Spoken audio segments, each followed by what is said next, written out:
Welcome to the Learning Pines YouTube. We hope this video helps. You start by opening the downloaded image in your chosen editor and duplicating the layer immediately. This preserves the original.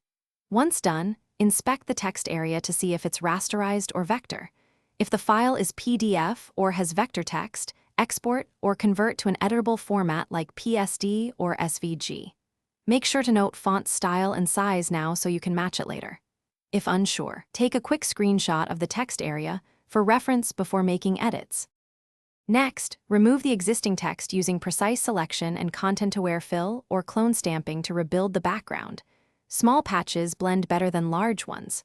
Once the background looks natural, switch to the Type tool and recreate the text, selecting a font and size that visually match. Adjust kerning, tracking, and leading so spacing aligns with the original.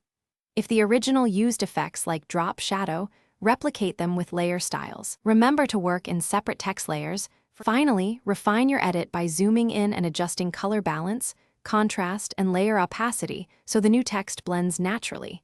Use blending modes if necessary. Once satisfied, export the image in the original format and save a layered project file for future edits.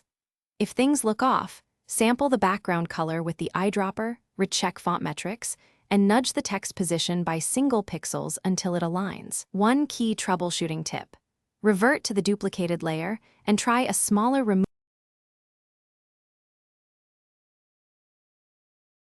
Thanks for watching. Consider subscribing if we helped you.